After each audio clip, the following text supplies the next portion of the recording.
today we're going to land the plane, all right? We're going to land the plane. I feel like we've been riding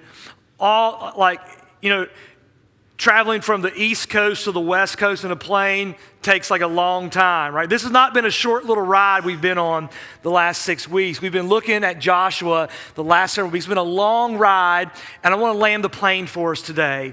I want to spend a lot of time recapping. If you've been taking notes, I think it'll be helpful for you to add, some little things here or there. If you're brand new with us today, it's going to give you a great little glimpse of the conversation that we've been having, and I think it'll be super helpful for you along the way.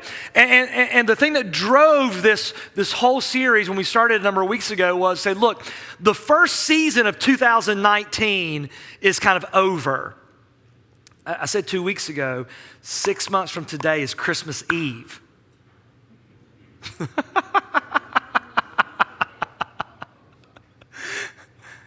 means 5.5 months from today is Christmas Eve. All right? Like, it's rolling. Okay, it's rolling. And so we want to take a time as followers of Jesus who are seeking to be professionals at living our life because we only get one life and we need to make the best of it. Okay? It's not okay not to make the best of the life that we've been given. Why? Because our life is a gift. No one in this room decided, 40-some years ago or 20-some years ago or 60-some years ago, I think I want to be created, and so I'm going to create myself. None of us did that. And so our life is a gift, and so it matters how we handle that. It matters how we steward it. We want to be professionals at living this life we've been given. So we want to take a moment, several weeks, and to say, as I look to the next season of my life that's in front of me, as I end the summer into the fall, I just got to realize that it's simple obedience that leads to breakthrough in my life. That's it. It's just simple obedience in my life, the simple obedience of God. Where are you giving me grace to step, and how can I step into those places that allows Him to build the life that He's created me for? And so we use Joshua as this lens. Now, Joshua comes on the heels of Moses, and Moses, pretty incredible guy. I mean, God talked to him in a burning bush. After, he basically rose to, he was in line with Pharaoh. And I mean, you guys know the story. If not, you should go read it. It's a good one. Amazing leader. And Joshua has to take a step in his footsteps. And so there's a sense of like, good luck, buddy. Hope you do well. He never will. Good luck for him. And sometimes in our lives, we can think like, oh, I'm just Amy, or I'm just Dale, or, I'm just Chad, or I'm just Jamie, or I'm just Stephanie. It's just, my life is a little insignificant. And we just want to say, no. Your life, my life is not insignificant because you have been fearfully and wonderfully made by the Creator and the Redeemer and the Sustainer of life, God Almighty. Amen? Like, that's who you are. That's who you are. And so it's important for you and I in that to say, it's not just me, okay? So my life matters now. How can I look at where I've been in the last 5 months, make any adjustments I need to, and get ready to move to the next season? So our memory verse for this series was this. Joshua 1:9, say it with me. Have I not commanded you? Be strong and courageous. Do not be frightened and do not be dismayed, for the Lord your God is with you wherever you go. I just love that, right? Like, it's not an option, Joshua. Have I not commanded you, Joshua? Be strong and courageous. Have I not commanded you, Ben? Be strong and courageous. Have I not commanded you, Chad? Be strong and courageous. Haven't I commanded you? Be strong and courageous. Do not be dismayed. I mean, how easy is it for you and I to get a little dismayed? just get a little confused, a little off track. I mean, the littlest thing can happen to me in that. The littlest thing. Like one of you all could say something to me today and not even knowing it, and I'll be like, I quit, Amanda. I mean, we just get dismayed sometimes in our life. We get a little confused. Do not be frightened. How often do we get a little fearful of what's going on in our life? It's not quite going the way that we want it to. But it's not don't be dismayed or don't be frightened just because you should be able to do it by yourself. It's because for the Lord your God, the one who created you and knit you together, he didn't create you and say, good luck. Have fun. Hope you don't jack everything up. No. The one who created you says this, I am with you, for the Lord your God is with you wherever you go. That's why you don't have to be frightened anymore. That's why you don't have to be dismayed anymore. All right, it's been our memory verse, okay? So I want to give you a recap where we've been last few weeks. So fill in some notes that you've missed. You might want to take some along the way. So week 1 was just that reality. God's with you and he's for you. God's with you and he's for you. And the way that you know that, the way that I know that is I learned the story. I learned the story of God and I start asking the question of what's my part now in the story? What is the story I'm a part of, and what's my part in the story, okay? Week 2 was I need to discern what's in front of me. So we just spent some time saying this. As you look to the end of the summer and the fall that's leading into Christmas, which is 5.5 months away from today, okay? Like as you look at that, is there anything on the horizon for you that's changing? Is there anything significant that's happening for you, for your family, for the people that are around you in your life? And it's just important, like, just to make note of that. Like Cammie goes to high school, oldest son graduates college, middle daughter goes to middle school. Like, there's just a few things that are on the horizon for us in the next season. And then, once you've thought about that, to reflect upon it, how do you feel? Like what kind of emotion does it bring out? Fear, anxiety, joy, happiness? Like how are you as a person feeling about the next season? What are you anxious about? What are you hopeful about? And then in week 2, we challenge us to do this. Then, as you've looked about what's in front, you've reflected upon how you feel, then to realize, like, sometimes we need help from someone outside to help us see clearly, to bring someone else in you trust and to say, look, here's what's going on in the next season. Here's what I'm feeling. Is there anything you'd want to speak into my life about that? That's discernment, okay? So I would say you could put that over anything in your life. What's going on? How do I feel about it? Can somebody else give me some insight? All right? It's super helpful. Me and Amanda went and met with some friends a couple weeks ago. We said, look, this is what's going on in our life. This is what we're feeling. This is what's going on.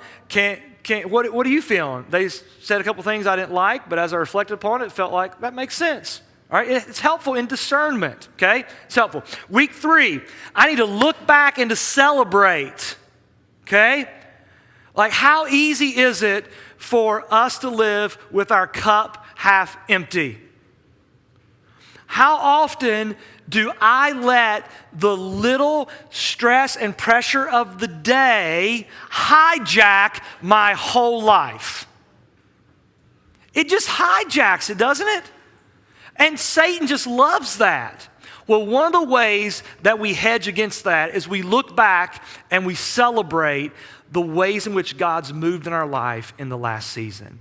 And I bet that if you took some time and just reflected on the last 5 months, there'd be a lot to be thankful for. There might be some hard things going on, but there'd be a lot to be thankful for. And we just need to celebrate. We need to realize that the same God that was with us over the course of the last 5 months is the same one that goes before us into the next one. Are you with me? All right, that was week 3. Week 4 is we want to begin to recalibrate through identity disciplines. This was such an important week for me personally, I think. And I really want to, I want to challenge us, because when we hear things like spiritual disciplines, we think that's for super Christians. You know, spiritual disciplines are for those that really need Jesus, right? I just need a teaspoon every couple Sundays a month that I managed to get here. But I don't really need all of it. That's for all of them. And I just want to say no. It's identity disciplines. That I need disciplines in my life that help me to live from my identity and not for my identity. Okay? Like you need disciplines in your life where you're living from approval and not for approval. And if I don't have these identity disciplines in my life, before long, I start acting and living like I've got to earn God's love or approval in my life instead of living from it. And so we just unpacked a few of those in week 4 that, one of them is prayer. And I can't say it enough, you guys, prayer meaning your conversation with God Almighty who created you. There's never been another you, ever. And Jesus died upon the cross and rose from the dead so that conversation could happen. And so there's joy there for you, but there's also joy there for the Father. It's not just one way. There's a mutual joy that's taking place in the midst of prayer. And so lovingly, I would say that your prayer life is one of the primary ways that you bring joy to God Almighty. Because dad loves to hear from his kids. Another one was just getting into the scriptures. We just got to know the story. And then the third one we unpacked was worship. And worship can come in different forms, but I would say if singing's not there, it's a little short, okay? I mentioned this to the north side this morning. When Israel would go to battle, they would go to battle doing what? Singing. And guys, it wasn't the ladies going to battle. All the dudes were singing, going to battle. And it's just important. And it's not about how good you sing. That's not the point. Okay? The point is when I sing, when I say it, something happens in here that's different than just thinking it. And I'm reminded of who I am and what I'm fighting for in my life. When I say, I'm pouring out my life gracefully broken, something happens in here when I say that. Okay? So these identity disciplines are important for us to know where we're going. Then last week, we talked about how do we walk around walls for victory? What are the walls in our lives we need to be walking around? What are the walls going on outside of us we need to be walking around? Where is God giving us grace to step in the next season of our life that we can maximize what He's given us? Okay? All right.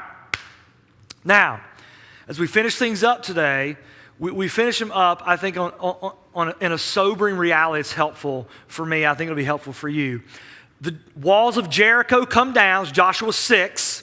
All right, we're going to get there in a minute. Walls of Jericho come down, and they start walking through the camp. And God says, hey, guys, you're going to see some shiny stuff. You're going to see some things that you're like, that would look good on my mantle. You're going to see things you're like, man, we defeated them, don't we? Isn't this ours now? And God says, don't pick it up. Don't take it. That stuff, whenever you get it, you bring it into the treasure. Like don't take it. And one of the Israelites, his name is, anybody? All right, so in a couple of months, we're going to have this workshop here. It's called Foundational Discipleship. And we're going to look at the big scope of Scripture. And so if at times you feel like I don't know the story enough, that weekend we're going to help you. You should sign up for that, okay, when it comes. Guy's name's Achan, okay? Guy's name's Achan. And Achan's like, whew, I guess that'll be all right. And he takes it, and nobody really sees. He just kind of slips it. And then they have the next battle, and they think it's going to go like Jericho. And what happens? It doesn't. They get crushed. And it's the whole idea, like nobody sins in a vacuum. Nobody sins in a vacuum. And they were sin in the camp. And God was like, come on, guys. And it's just this thought today, and we're just going to read it here in just a moment. This thought today is like, as you and I move forward in our life, as we move forward this next season, in our flesh, we're going to experience temptation. And here's the sober reality. I'm going to have to convince Amanda of this in my life. I know it's going to be hard for her. I'm not going to be perfect in the next 5 months. I know it's going to be hard for her to believe. I'm going to have to convince you guys, it's going to be hard for you to believe, I'm not going to be perfect in the next 5 months of my life. All right, like it's this sober reality that we're not going to be perfect. And no matter how good our intentions are, that there will be moments that we will, in our flesh, miss the mark. Okay? And in that, there are two things that I think are really important. One is when you miss it, the quicker you can own it, the easier you can grow from it, and what was meant to be a breakdown will actually become breakthrough. Okay? If you play the blame game, which is it happens, but then it's someone else's deal, then the breakdown will become an obstacle to the breakthrough. All right? Second thing is this, is sometimes we want grace from others that we're not willing to give to them. Like I want grace, but then I'm not willing to give you the grace that I want. That's called a double standard. And so I think it's really important to realize the people that are around you, they're not going to be perfect either. They're not going to be perfect either, and you're not going to be perfect. And so we need to own it and recover from it as quickly as possible, and we need to be willing to pour out grace and forgiveness, okay, along the way. Does that make sense? All right, let's read this together here, okay? I'm driving Tony mad back there. I'm all over my notes. Sorry, buddy. All right. Verse 15 in chapter 6, okay, verse 15. On the seventh day, they rose early at the dawn of the day and marched around the city in the same manner 7 times. It was only on that day that they marched around the city 7 times. And at the 7th time, when the priests had blown the trumpets, Joshua said to the people, "Shout, for the Lord has given you the city. And the city and all that is within it shall be devoted to the Lord for destruction. Only Rahab the prostitute and all who are with her in her house shall live, because she hid the messengers whom we sent.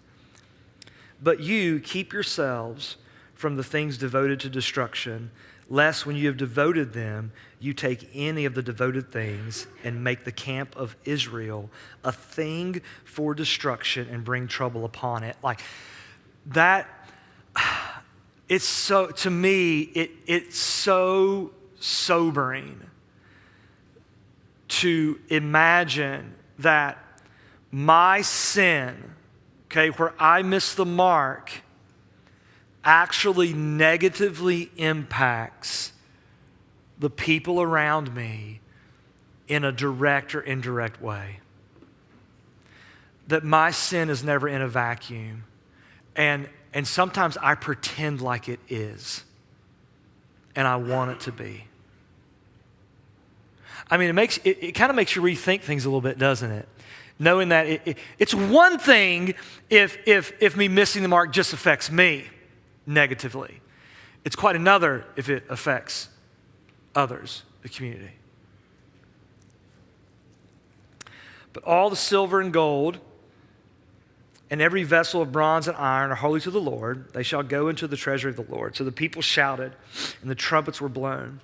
As soon as the people heard the sounds of the trumpet, the people shouted a great shout, and the wall fell down flat, so that the people went up into the city, and every man straight before him, and they captured the city. Then they devoted all in the city to destruction, both men and women, young and old, ox, sheep, and donkeys, with the edge of the sword.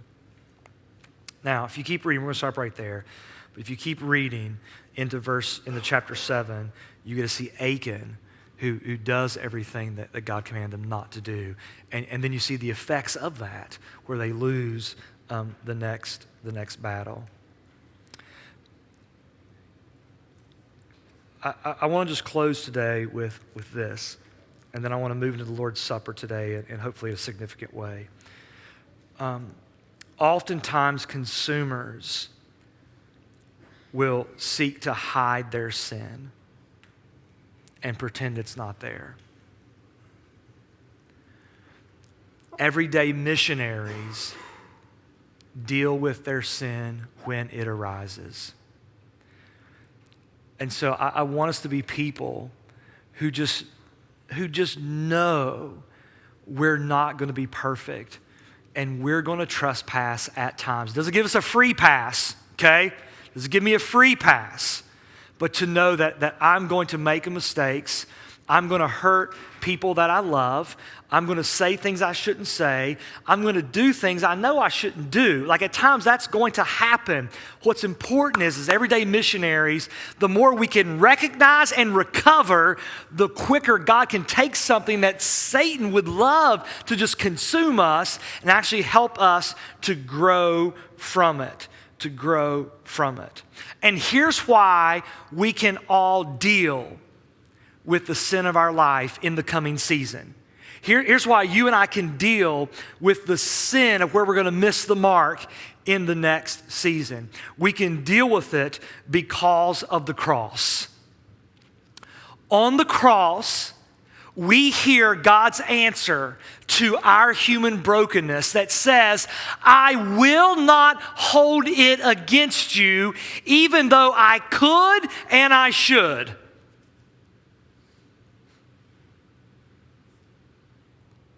I'm not going to hold it against you, even though I could and I should.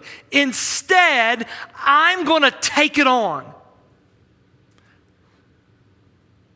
I wish I had bigger muscles when I did that, Like, I'm going to take it on. I'm going to bear the weight of it so it no longer has to weigh you down from becoming the person that I've created you to be. And through my body and my blood, I'm going to square it away so that you can have another lease on life. And in the end, you will not die because of it, but in your death, I'll actually bring you into life with me. It sounds kind of absurd, doesn't it? It sounds like, who would do that? Who would do that? Well, a loving God who has a stake in your life would do that. Who has a stake in my life would do that. And so, one of the places that we are reminded of this is for all you people that worry about germs. All right.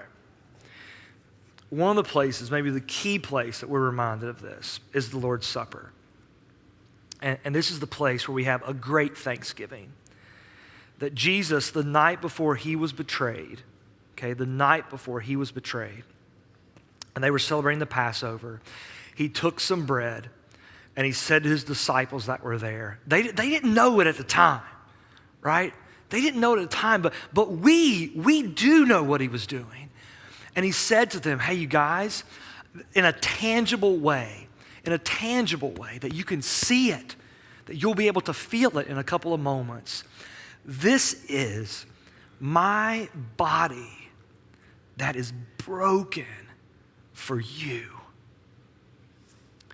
And whenever you taste this meal,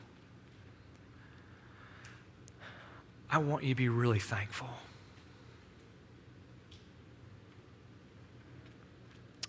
And when the supper was over, he took the cup, and they didn't know it at the time, but I mean, we know it now.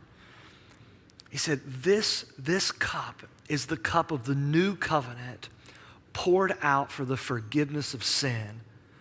Like, God's not going to hold it over your head. Some of you have had things held over your head before in your life. It's weighed you down. God says, not here, not in this family. But Jesus said, my blood will be poured out for you. I'll take it on for you. It's not like it's not dealt with. Jesus says, I'm going to deal with it so you don't have to deal with it. And so when you come and you dip it into this cup and you share in this meal, would you just remember me and what I've done for you?